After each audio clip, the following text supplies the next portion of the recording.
Hello everyone, or welcome back for people who've been watching all my other videos, and thank you very much. Today we're going to be working on the paper theater series by Ensky, and this one is actually PT-047 called Interesting Coincidence. And this is actually a scene from the movie My Neighbor Totoro, and it's going to be the very typical build that I've been doing for the other paper theater builds, and there's nothing that stands out that I thought was going to be unique or more difficult.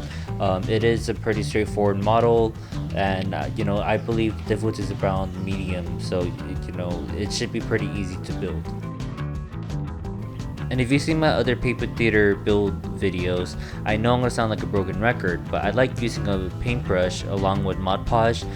which is actually very nice because it's a very thin layer of glue that I can apply onto the paper itself when I'm adhering two pieces of paper together. And it allows me to be able to kind of clean it up too. And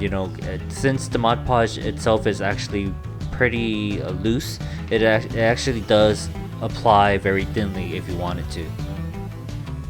And as I've mentioned in the other videos before, I like actually going over with a toothpick or an X-Acto knife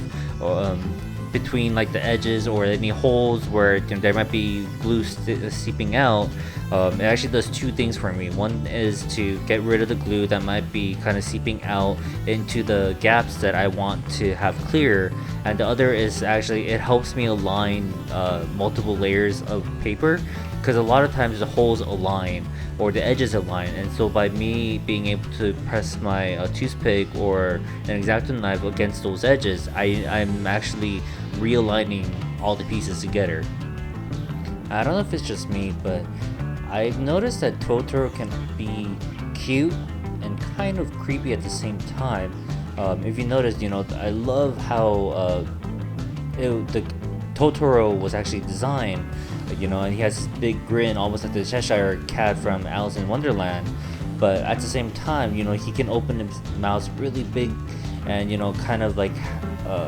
can become not grotesque in a sense, but his proportions will be kind of like disproportional. And it's kind of interesting how like a lot of the Studio Ghibli movies can do that, where you have these characters that can be both cute and kind of weird at the same time, or kind of grotesque, without being too grotesque, because a lot of these movies are for kids. And I just think it's so interesting how a simple character can have both sides like that, and it's not just a one-dimensional character.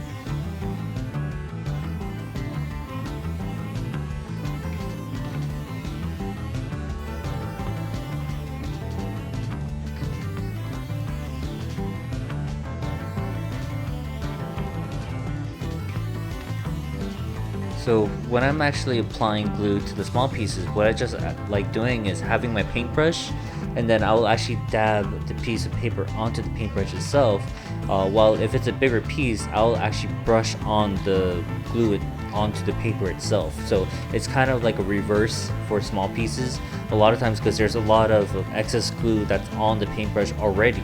that I don't actually have to try to apply it. It's just a small dab would actually do the trick.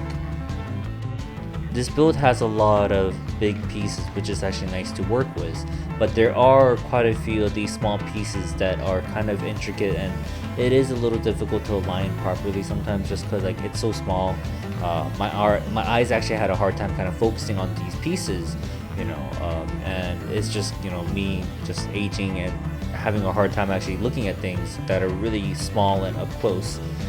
But I think other than like a few green pieces here and there,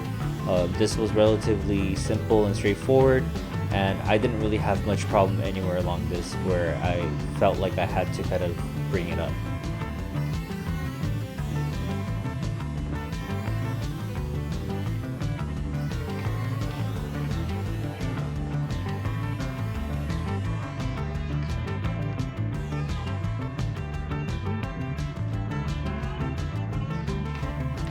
Although I said the process was pretty straightforward and simple, I do want to bring up gluing the two characters because I did have a little bit of difficulty, because as you can see here, you start off with the two girls that you're going to be adding on the layers, but the thing was that a lot of the layers have to be kind of right next to each other, like adjacent to each other for the first layer. And so it really is important when you get your first piece on that it is in the right location, because if it isn't, all the other pieces will not fall into place properly, and you're gonna actually have a kind of a messy model. And in this case, I actually had a little bit of difficulty just because the hair dried onto the piece of paper a lot faster than I expected, so I wasn't able to really fidget around too much, and it was a little offset. So what I actually ended up doing was using the X-Acto knife to kind of take it off a little bit and then reapply back on so that it's actually in the right location. Because as you can see from here, from the hair, right next to it, the next piece that'll go on would have been the t-shirt and also the pink hoodie, and sorry, not the pink hoodie, but the blue hoodie, and that is actually highly dependent on where that hair is going to be located.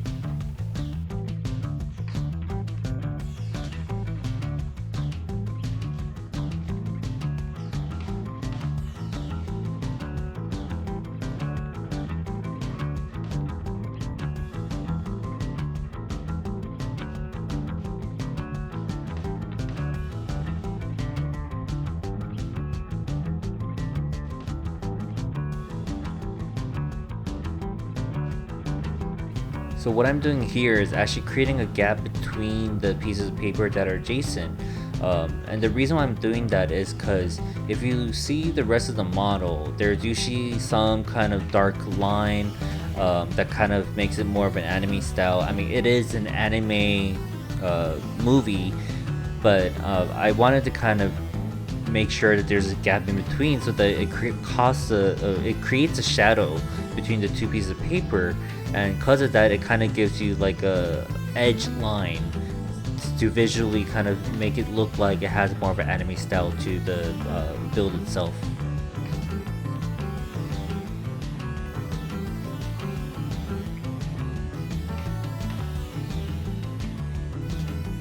Now the cat bus layer is going to be put together, and I have to say I think it's really interesting that there's so many layers, and this is actually the most detailed part of this whole build is this cat bus, and it's actually a background layer that you won't see too much of. It does take up the whole background, but it's not really a focus of the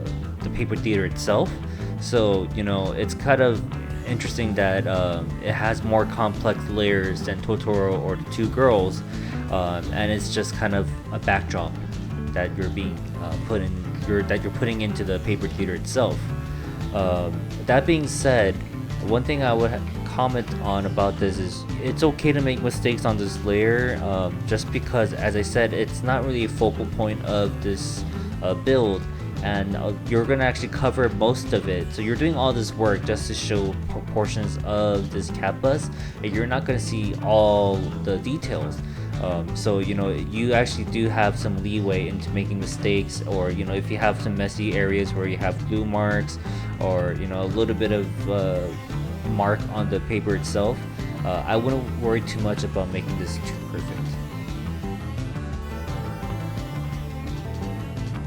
I know I mentioned the Cheshire Cat before for Totoro and comparing it with Totoro, but I really have to say this cat really reminds me of the Cheshire Cat. And you know, I have a feeling that the movie Totoro was kind of heavily influenced by Alice in Wonderland. You know, there is kind of that same fantasy in a sense, but especially with just the grins of these creatures, you know, it kind of brings a little bit of mischief, you know, a little bit of mystery and a little bit of wonderment to these characters that I believe it's very similar to the Cheshire Cat.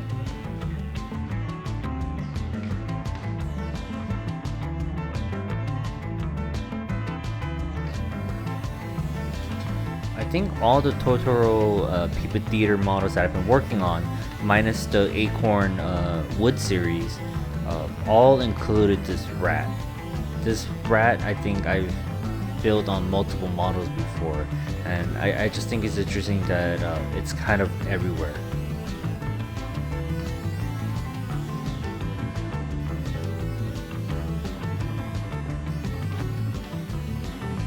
Now that the individual layers are complete, here are all the layers,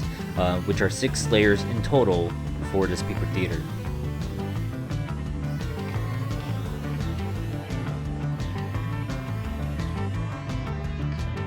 Now as you can see here, I'm actually using glue, and I'm actually using glue on the paper itself instead of the tab, and this is something that I don't do anymore. I've actually learned a better way to do this and a little less messier, and what I do is actually have the squeeze bottle. I have a small squeeze bottle for the glue that I would be using, and I will actually squeeze the glue into the gap of the tab, and actually fills in the tab at the edge very nicely. And so it's a small amount of glue, and it's very easy to do, because here I actually had to make sure that I was applying the glue properly, and later on I started dabbing the toothpick onto the glue, and that cost more time. And here is the final model. This is, as I said before, the Totoro paper theater by Ensky, and this is the PT-047. And if you like watching this video, please watch my other videos or subscribe, and thank you for watching.